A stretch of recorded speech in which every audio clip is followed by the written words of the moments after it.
kind of start the same every week, which has been a good thing, I guess. Glad, happy the way guys played. Saturday was a big win for us. Big stage. Happy for our players. Like I said, I think that,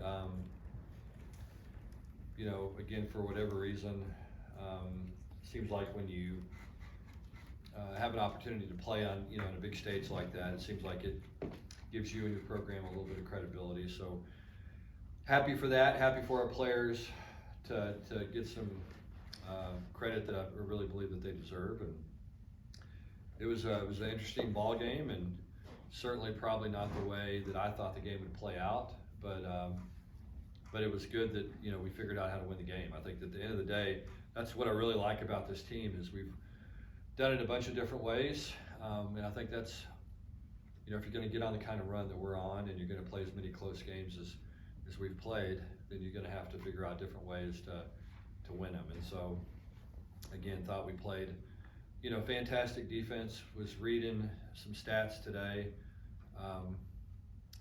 looking at some stuff, and I think our improvement defensively is pretty remarkable. I think we've gone from 118 to 34 in one of the metrics that they measure defense, and again, it's S&P, which I don't even know what that means, but it's some way that they measure the metrics of defenses. So we've gotten much better. We've improved. I think we've improved substantially really the last 2 weeks. I thought we played a really good defensive ball game against Texas Tech, and certainly thought we played even better Saturday against Texas. So I think we're trending in the right direction defensively. It was a little bit of a struggle on offense. You got to give Texas some credit for that, and obviously we got to get better and improve, and we've got to do a better job of moving the ball and scoring points. Again, I thought our coaches really called a good game on both sides.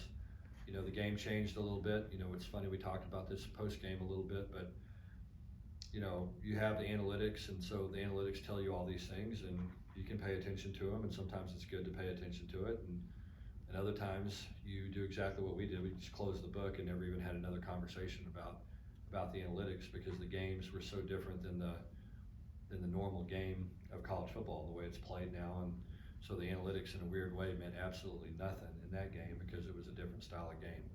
So thought we managed the game well, thought we handled it well, thought both of our coordinators called the game well, and most importantly, I thought our players played really hard and executed the game plan well. So good win.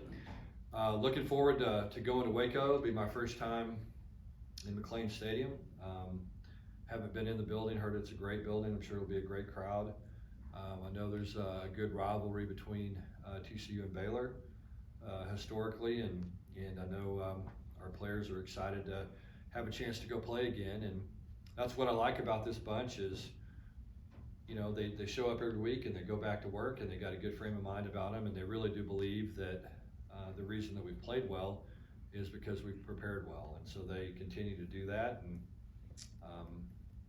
like I said, it's what makes this group so fun to coach. Is you certainly don't have to beg them to practice. You don't have to beg them to do the things that they're supposed to do off the field to allow them to play well, and they enjoy doing those things. And it's a mature team with great leadership, and again, real credit to the players. So looking forward to it. So you talked quite a bit about this team stays focused week to week, and there was no expectations, no real goals. Does that get harder though to kind of keep in check now that you've already reached the Big 12 championship game? You still got 2 games to play before you can get there, and there are bigger things obviously on the horizon. Yeah, sometimes this time of year, and again, this isn't a knock on anybody or any team or whatever, but I mean, look, there's been times in my coaching career that, I've stayed up all night, Sunday night, trying to think of ways to motivate the team. You know what I'm saying? What can we tell them this week that may or may not be true, that's gonna invoke and inspire the guys to practice hard and to prepare well and to, give it their best effort. And, we just haven't had to do that this year. And, and never had to do it during fall camp. Didn't have to do it during spring training. They just like to practice and they like to play. And so when you have guys that do that, it makes your job a lot easier. I mean, it means I can go to bed on Sunday night and wake up Monday morning and feel somewhat refreshed, and you know, so I don't really think, I think they view this game as a chance to go win a ball game, you know, and just like they viewed every one of them up to this point. And there is stuff out there, there's, you know, all that stuff at the end, but I do really believe that the guys have embraced that, let's just worry about one practice at a time attitude. And we talk about it all the time. It served us well. Why would we change? How physical was that game Saturday night as you stack them up on the season? Yeah. What did that stack up? Yeah, it was physical for sure. I mean, it's, you know, like we said over and over, I think this is what, 9 consecutive weeks without an open date that we're coming on. So, I mean, you know, all this stuff takes its toll. You know, that's the thing that we've really talked about from the beginning is, you know, when you look at a football season, it's cumulative, you know, everything is. And so that's why you got to be intentional about what you do during fall camp, and that's why you have to be intentional about what you do during practice, and that's why you have to be intentional and preventative, and you try to get ahead of things before they become things, and so all those things add up. But yeah, it was a physical game. I mean, it was you know, 2 big physical teams. You know, Texas is a you know, their defensive front's big and physical, and our offensive line's big and physical, and their linebackers are physical, and our backs are physical. And so it was I mean, it was a physical ball game on both sides of the ball, honestly. But our guys, you know, are accustomed to that. I mean, it's the Big 12. You know, you play Oklahoma State, who I think is really physical, and that's been a big part of their success. And you bring in Kansas State the next week, who, you know, looking back was probably as physical as anybody we played. And so then you go on the road to West Virginia. And so it just, you know, the gauntlet never stops. And then you play Baylor, who is built a lot like Kansas State and Oklahoma State in some ways, where, you know, they're line of scrimmage football teams. And that's what they want.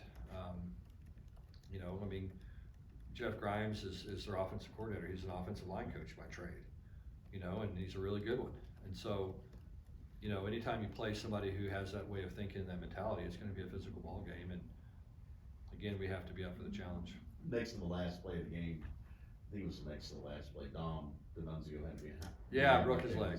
Yeah, broke his leg. Yeah, it's a bummer. Hate it for Dom. You know, he's meant a lot to our team. He's a guy that probably doesn't get mentioned as much as he should. Just a real leader, certainly a leader on our special teams. He's kind of the guy on special teams, so it'll be a big loss for us. And just kind of a guy that everybody really rallies around and has a ton of respect for. So it was the last snap before we started to take a knee. He just got rolled up, and of course Dom was doing what he does. He was downfield blocking, probably doing more than he had to do on that particular play, and had the misfortune of getting rolled up and broke his leg. Baylor hasn't had the season they wanted. I think they were picked to win the conference, but I guess how dangerous of a team are they in your eyes? You know, very much dangerous. I mean, they're a really good football team. I mean, they're very similar to us, I think, in a lot of ways, kind of in the way that they're built. So very, very dangerous. I mean, you know, as I said earlier, really good on both fronts, big, you know, on both line of scrimmage, a lot of speed, you know, a lot of guys who can make plays. They've done a really nice job of playing complementary football. You know, they want to run the ball, they want to not turn it over, they want to play good defense and be sound on special teams, which is a great formula to win football games. So I think we're very similar in our makeup, and yeah, but I mean, they're a very, very talented, good football team, one of the better teams we played this year. What did you see on the film from the K-State game that just went awkward? You know, sometimes the games just go a little sideways. You know, it's one of those deals. K-State just kind of made a couple of plays early. You know, quarterback came in and it was hot. You know, I mean, they're Adrian Martinez got hurt, and the backup came in similar like he did against us, and really played well. And I thought Kansas State did a great job of being creative and getting Deuce Vaughn the ball, throwing it to him out of the backfield. I mean, did some really good stuff that's, you know, which is probably hard to defend. And they, you know, just kind of got on a roll, and that happens sometimes where it just gets away from you. You mentioned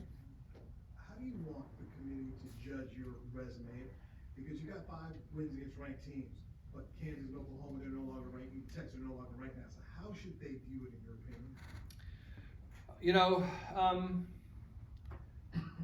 I don't know. It's a good question. I mean, I don't know. I think what happens in these leagues is everybody starts beating everybody. And I think before it's all said and done, a lot of the teams that were ranked or whatever aren't ranked because, again, if you play in a good league, it's going to be competitive and you're going to take some losses along the way. I think the thing with us, it's like anything else. I mean, you just got to figure out how to win. If you can win, I truly believe the rest of the stuff takes care of itself. And then, if you lose a game, then all of a sudden now there's all this conversation about all these different things, and you want to try to avoid that, if you can, because, I wasn't around for it, but I think it was 2014. That deal didn't go particularly well for TCU. They were, I think, third, and then won by 52 points and ended up sixth. So, you just got to do everything you can to make sure something like that doesn't happen to you again. And I think if you, win your games, then I think it puts you in a good spot. How's recruiting been for you from the standpoint you had College Game Day there last week, then you had the Fox folks come here, you got the Carter boys on ESPN, and you're winning? It's good. Yeah, it's improving. I think that, I think in a weird sort of way, recruiting is, sometimes recruiting is a little bit like season ticket sales. You know what I mean? When you go and you do all these studies and you have success, they say it's 2 years after you have a great year that the season ticket sales are really improved. Now, I don't know, I didn't do the study, but that's what people that have done studies have told me. And I think it's a little bit that way in recruiting. I think that what you're trying to do is always establish credibility. And I think that we're still fighting for that. I mean, the teams that are at the top of the recruiting rankings normally are the teams that are the top of the college football rankings. I mean, it's just kind of those two things kind of go hand in hand normally. And most of those teams have been there for a very long time, or they're very big brands. And so you've got to, the goal is to become a big brand, which is nice, but more importantly, you want to become a good program and a consistent program. And there's a difference. And so, I think the thing that we believe about recruiting is getting the right people, and what does that mean? There's a long list of what that means, and then we believe that we can develop players.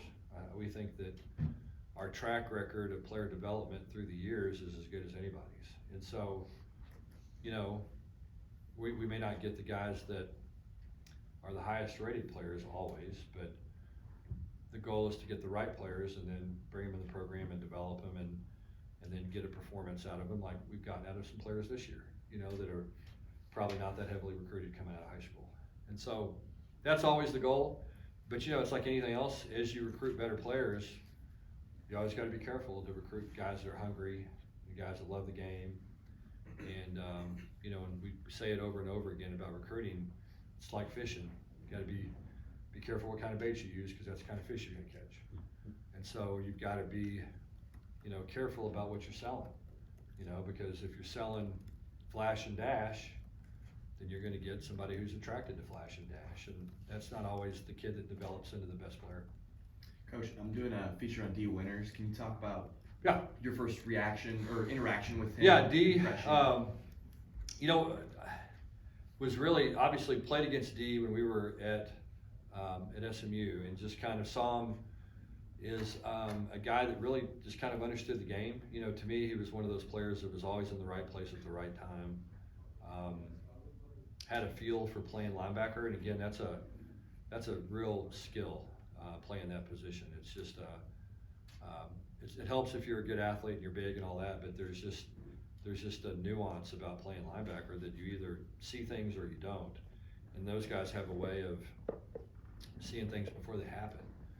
And the great ones are, you can talk to them and you say, well, how do you know it was this? And you said, well, I don't know, I just did though. I just could see it. And so Dee's kind of one of those guys. I mean, he's obviously a great athlete. He can run. you know, he's got good size, but I think for him, his instincts are probably what make him special.